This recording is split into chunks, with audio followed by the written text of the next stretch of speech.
बच्चों, जैसा कि आप लोग जानते हैं कि क्लास 8 का बुक चेंज हो गया है, तो आज हम एनसीईआरटी सॉल्यूशन क्लास 1 लेके आए हैं। फसल उत्पादन एवं प्रबंधन। पहला क्वेश्चन है, उचित शब्द छट कर रिक्त स्थानों की पूर्ति करें। तैरना, जल, फसल, पोषक, तैयारी। पहला क्वेश्चन है, एक स्थान पर एक ही प्रकार के बड़ी मात्रा में उगाए गए पौधे को फसल कहते हैं। फर्स्ट का आंसर हो जाएगा फसल। फसल उगाने से पहले प्रथम चरण मिट्टी की डैश होती है, तो मिट्टी की तैयारी होती है। नेक्स्ट क्वेश्चन है, क्षतिग्रस्त बीज जल की सतह पर डैश लगेंगे, तो क्षतिग्रस्त जो बीज हो जाते हैं वो तैरने लगेंगे। नेक्स्ट क्वेश्चन है, फसल उगाने के लिए पर्याप्त सूर्य का प्रकाश एवं मिट्टी से डैश तथा डैश आवश्यक है, तो इसका हो जाएगा जल और पोषक। कॉलम ए में दिए गए शब्दों का मिलान कॉलम बी से कीजिए। खरीफ फसल, खरीफ फसल जो है हमारा है धान और मक्का हो गया। एंड नेक्स्ट रबी फसल जो है गेहूं और चना हो गया। रासायनिक उर्वरक यूरिया और सुपर फास्फेट हो गया। कार्बनिक खाद जो है पशु अपशिष्ट, गोबर, मूत्र एवं पादप अवशेष हो गया। नेक्स्ट क्वेश्चन है, निम्न के दो उदाहरण दीजिए, जैसा कि खरीफ फसल और रबी फसल।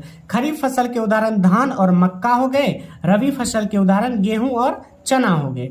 4 नंबर क्वेश्चन क्या करा है, निम्न पर अपने शब्दों में एक एक पैराग्राफ लिखिए। मिट्टी तैयार करना मतलब खेती से पहले जमीन को तैयार करना ही मिट्टी तैयार करना है। नेक्स्ट है बुआई या बुवाई, मिट्टी में बीजों को डालने की प्रक्रिया ही बुआई कहलाती है। और नेक्स्ट क्वेश्चन है निराई, फसलों से खरपतवार हटाने की प्रक्रिया को निराई कहते हैं या निराई कहलाती है। थ्रेशिंग, पौधों को भूसे और दाने में बदलने की प्रक्रिया थ्रेशिंग कहलाती है।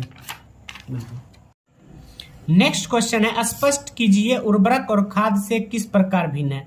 मतलब दोनों में अंतर डिफरेंट देखना है। उर्वरक और खाद, यह एक मानव निर्मित लवण है, मतलब उर्वरक को कोई मानव बनाता है। खाद, यह एक प्राकृतिक पदार्थ है, इसे कोई आदमी बना नहीं सकता। यह गौमूत्र से या वृक्षों के पत्तों से बनते हैं। नेक्स्ट, उर्वरक का उत्पादन फैक्ट्रियों में होता है, इसे फैक्ट्री में बनाया जाता है। खाद खेतों में बनाई जाती है। उर्वरक के इस्तेमाल से मिट्टी की उर्वरता शक्ति कम हो जाती है, लेकिन खाद के इस्तेमाल से मिट्टी की उर्वरता शक्ति और बढ़ जाती है।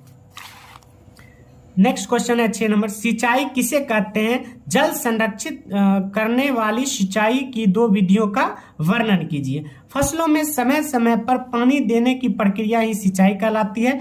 जल संरक्षण करने वाली सिंचाई की 2 विधियां निम्न है। छिड़काव तंत्र, ड्रिप तंत्र। छिड़काव तंत्र को स्प्रिंकलर सिस्टम कहते हैं, ड्रिप तंत्र को ड्रिप सिस्टम कहते हैं। नेक्स्ट क्वेश्चन, यदि गेहूं को खरीफ ऋतु में उगाया जाए तो क्या होगा, चर्चा कीजिए। यदि गेहूं को खरीफ ऋतु में उगाया जाए तो वह खराब हो जाएगा, क्योंकि खरीफ ऋतु में वर्षा काफी अधिक होती है और बीज सड़कर बर्बाद हो जाएगा।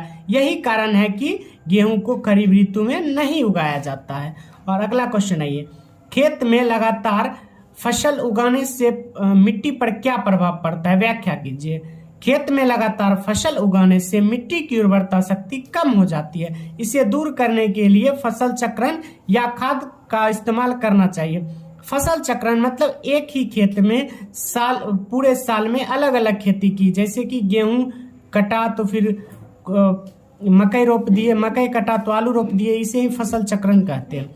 नेक्स्ट क्वेश्चन, खरपतवार क्या है, हम इनका नियंत्रण कैसे करेंगे। फसलों के साथ जो है ना कुछ अवांछनीय पौधे उग जाते हैं जिसे खरपतवार कहते हैं, इससे इनका नियंत्रण निराई प्रक्रिया के द्वारा होता है। नेक्स्ट 10 नंबर क्वेश्चन है, निम्न बॉक्स को सही क्रम में इस प्रकार लगाइए कि गन्ने की फसल उगाने का रेखा चित्र तैयार हो जाए। पहला दिया है फसल को चीनी मिल भेजना, तो ये हो नहीं सकता है। पहले फसल को रोपेंगे, खेत की जुताई करेंगे, सिंचाई करेंगे, इसे निम्न क्रम में इधर सजाया गया है। 1 नंबर, मिट्टी को तैयार करना, सबसे पहले मिट्टी को तैयार करेंगे, फिर खेत की जुताई करना, फिर बुआई करना, फिर सिंचाई करना, फिर खाद देना, कटाई और फसल को चीनी मिल में भेजना। इतना प्रक्रिया करने के बाद फसल चीनी मिल में जाएगा। एंड नेक्स्ट क्वेश्चन कर रहा है, नीचे दिए गए संकेतों की सहायता से पहेली को पूरा कीजिए ऊपर से नीचे की ओर। मतलब ये जो दिया गया है उसको ऊपर से नीचे की ओर करना है और इधर जो नंबर दिया है उसको बाईं से दाईं ओर करना है। पहला है सिंचाई का एक पारंपरिक तरीका, इसे हम लोग रहट भी कहते हैं। सिंचाई का एक पारंपरिक तरीका रहट भी कहते हैं। इसे ऊपर से नीचे की ओर भरना है। और नेक्स्ट आइए बाईं से दाईं की ओर, शीत ऋतु में उगाए जाने वाले फसल, जो शीत ऋतु में उगाया जाता है उसे रबी फसल कहते हैं। नेक्स्ट 2 नंबर, बड़े पैमाने पर पालतू पशुओं को उचित देखभाल करना, तो उसे पशुपालन कहते हैं। पशुओं का देखभाल करना पशुपालन कहलाते हैं, यहाँ पशुपालन भराएगा। नेक्स्ट 3, फसल जिन्हें वर्षा ऋतु में बोया जाता है, जिसे वर्षा ऋतु में बोया जाता है उसे खरीफ फसल कहते हैं। ख और दीर्घिकार और फ, खरीफ फसल कहते हैं। नेक्स्ट आइए 6 नंबर, नेक्स्ट है फसल पक जाने के बाद काटना। फसल पक जाने के बाद काटना मतलब उसको कटाई कहते हैं। बाईं से दाईं ओर में चलते, एक ही किस्म के पौधे जो बड़े पैमाने पर उगाए जाते हैं उन्हें फसल कहते हैं। 4 नंबर ये फ स ल फसल, रासायनिक पदार्थ जो पौधों को पोषक प्रदान करते हैं। 5 नंबर तो उनको उर्वरक कहते हैं, उर्वरक। नेक्स्ट लास्ट, खरपतवार हटाने की प्रक्रिया निराई कहलाती है। खरपतवार को हटाने की प्रक्रिया क्या कहलाती है? निराई। यहीं पे आपका ये पहला अध्याय चैप्टर समाप्त होता है और फिर मिलते हैं नेक्स्ट वीडियो चैप्टर 2 के साथ।